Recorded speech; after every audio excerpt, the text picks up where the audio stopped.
Shepherd, who is representing the Congress of Trade Unions and Staff Associations of Barbados. The BIDC is prepared to accept whatever decision the court makes in relation to its impasse with the NUPW. Following a meeting with BIDC officials yesterday, Industry Minister Donville Innes said the corporation will file an urgent application to have the matter heard. The court is being asked to review BIDC's decision to use the Statutory Pensions Act to retire about a dozen workers ages 60 and over from the corporation. Whichever way it goes, you can be rest assured that the BIDC will fully comply.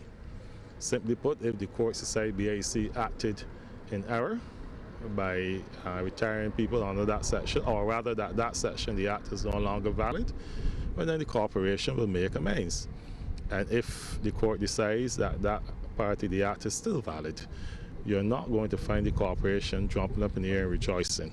I don't think they function like that, because as I keep saying, these are friends and family that we're talking about, and this is nothing for anybody to rejoice over. Phase 3 of industrial action by the NUPW in its current dispute with the BIDC has been activated. Phase 1 saw thousands marching and demonstrating in the streets, and Phase 2 involved the Sanitation Service Authority.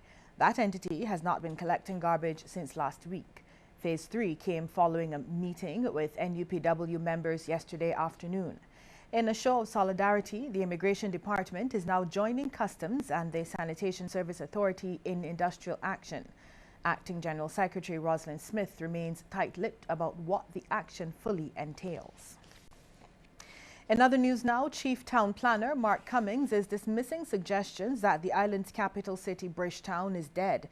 He says merchants need to be creative and use the various public spaces and parks to attract activity there.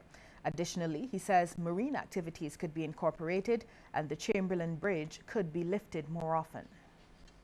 There are numerous Barbadians who have not seen that lift bridge operational. In St. Petersburg, Russia, they have a series of lift bridges. One day every month, I think it's the last Friday of the month, they lift those bridges from 6 until midnight. They have boating activities. They have a whole slew of activities taking place, themed around the lifting of those bridges. The Chief Town Planner also highlighted some areas which need to be addressed, including public bathroom facilities and parking. For employers to keep more effective records of their employees' conduct. This message from Hal Gollop, who chaired the Employment Rights Tribunal's first judgment, ruling in favor of Joel Leacock over KPMG. Mr. Gollop believes a better handling of records by parties in the case would have been beneficial to all. He's therefore pleading with businesses to heed his message and avoid such issues in the future.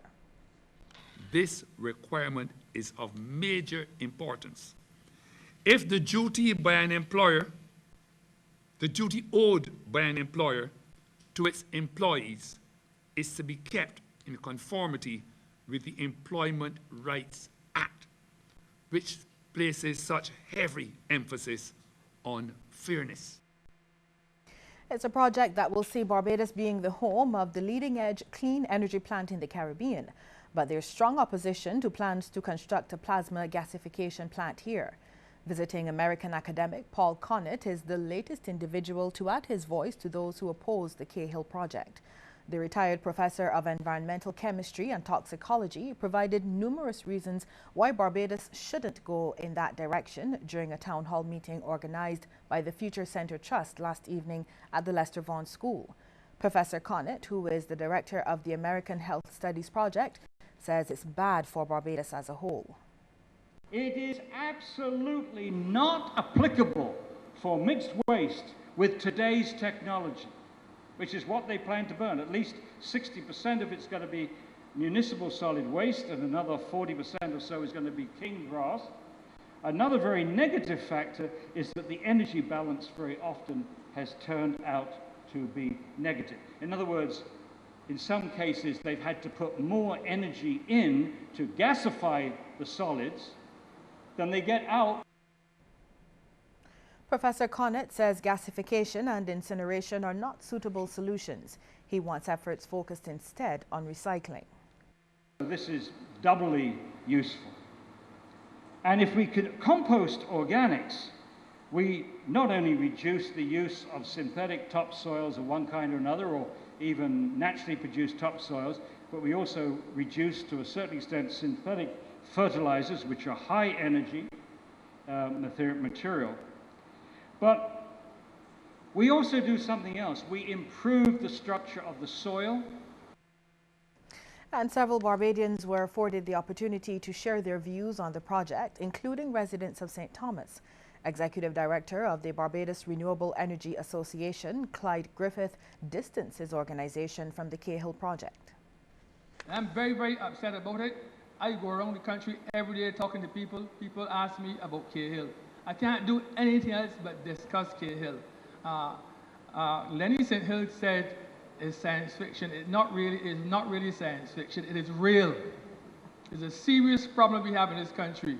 But what we are doing, the Barbados Chamber of Commerce and Industry, the Green Committee, the Barbados Renewable Energy Association, and others, the Barbados Light and Power, we are coming up with 100% renewable energy strategy for Barbados. Students taking part in this year's Information Technology Summer Teens program will now be certified with National Vocational Qualifications in Information Technology. The announcement came from Minister of Social Care and Community Development Steve Blackett at the Parkinson Resource Centre. This time, participants will be conducting a project entitled Community Tourism. The minister told them to cherish the opportunity. To you, the participants, please be mindful that this program is in great demand. I am aware that there are many teens that express the desire to be involved, but were unable to be accommodated because of the limited space. We are hopeful as we gain more resource centers that this program can be further expanded. You are fortunate to have been given this wonderful opportunity, and I want you to grab it with both hands.